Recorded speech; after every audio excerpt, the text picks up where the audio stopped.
Hello, hello, hello. Hi, it is me again, Sani. Today I'm talking to you from a place called Edgware Road. If you do not know where Edgware Road is, Edgware Road is a long street in the middle of London, somewhere around West End. It kind of borders Marble Arch and Oxford Circus and Bond Street, right? It's a very Arab-friendly street, so like you see a lot of like Arab shops and everything. Like a lot of Arab people come here, and sorry, I'm just getting not running a little bit. And it's an interesting. I've just come. I went to see a friend.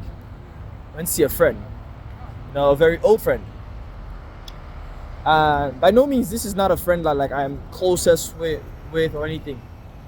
But this is someone that when I was younger, I would say 15 years ago, and I was, in the trenches, hustling, trying to learn about tech and everything. He was one of those people that worked at the place that I would come and, learn. And now he's like a big time photographer for a billionaire. So he is a dedicated photographer that gets to take the photos of one of the richest men in Nigeria, the richest man in the world. This guy's a billionaire, right? And it's interesting, like, what I started realizing is be very mindful of how you act around people and the company you keep. Let me explain. This guy had no reason to reach out to me like, hey, I'm coming to your city, let's link up. But because he was aware of what I was doing online, like, hey, I'm just trying to like be better every day, post my progress and all of that. And also when we were together in the trenches, I didn't treat him like he was any less than I was. We were just, we didn't have a crabs in a bucket mentality. We were all just trenches and we laughed and we talked together. People never forget how you made them feel. I never forgot how he made me feel. So when he made the invitation, I was willing to honor it. I was even saying, hey, if you want to come to my house. And he too was kind enough to make that honor. And the interesting thing is, I'm not surprised that he made it this far in life. When you look back at a lot of the people that were always pro-growth, they were trying to grow and learn. When you were much younger, what you'd realize is majority of the people later on, 15 years down the line, that will be successful will still be those people. And his story is one of resilience, similar to mine. In different ways. I maybe came from a little bit more privilege than he did, right? Even though I say I was in trenches, I went to private school and all of that. I'm not sure that was the same for him. I don't really know his story, so I'm not claiming to know, but that's my suspicion. But here's what made us align: growth. I always wanted to do better, to learn better, to be better. And he always wanted to do better, learn better, to be better, right? And he is doing that. So if you look back, I promise you, if you think back in your high school days when you were younger, think about like the people that were the smartest or the ones that were very aligned to being better. You'd realize that majority of them are doing great. And if you think about the ones that were, riffraffs, one or two might be doing great now, but majority of them are probably still riffraffs today. That tells you that patterns are consistent. Mostly human beings don't really change a lot, a great deal. And the habits you build from a young age, they go a long way in determining a lot about your future. But most importantly, how you are with people, how you act with people goes a long way. I could have been the smartest, the oldest, whatever, but because I was kind to this person felt the need to also be kind back to me 15 years later. Kindness is the simple, most important thing. And I'm not saying you have to be soft. Kindness is free. It doesn't cost you anything. It really allows you to just be yourself and to learn from people. Do not look at anyone like, hey, what does this person have? What do they know? How can I gain from them? No. You share. You be honest with people. And when you keep doing that, it will come back tenfold.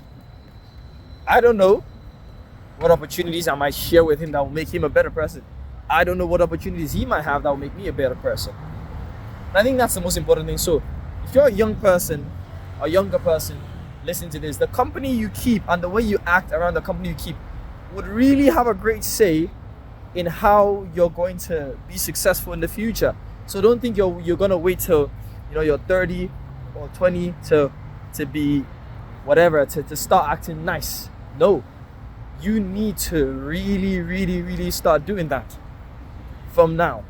And that's very, very important, right? It's very, very important.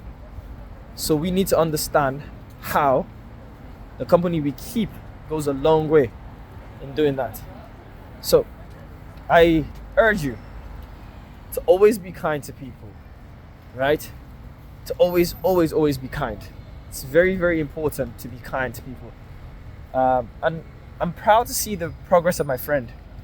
He's made a lot of progress and he's doing a lot of amazing things. He gets to travel the world.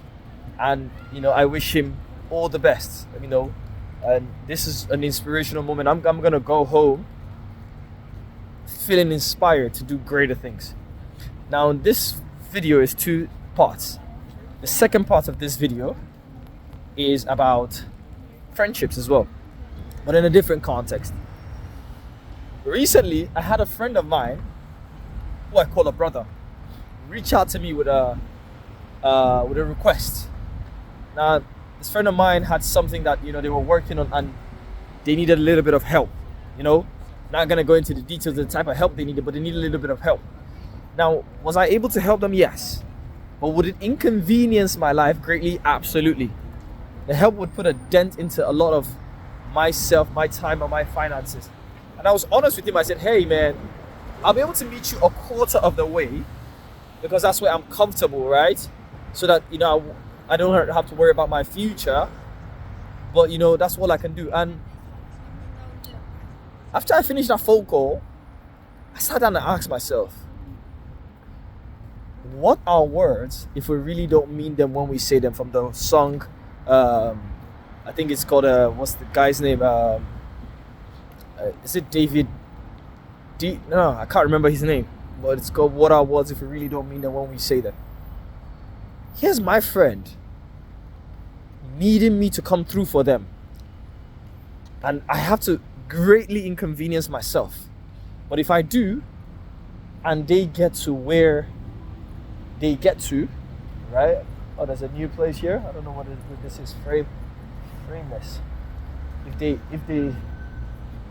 If I inconvenience myself greatly, this might be the make or break that they need to become even more successful than they already are. And all I needed to do was to really inconvenience myself greatly.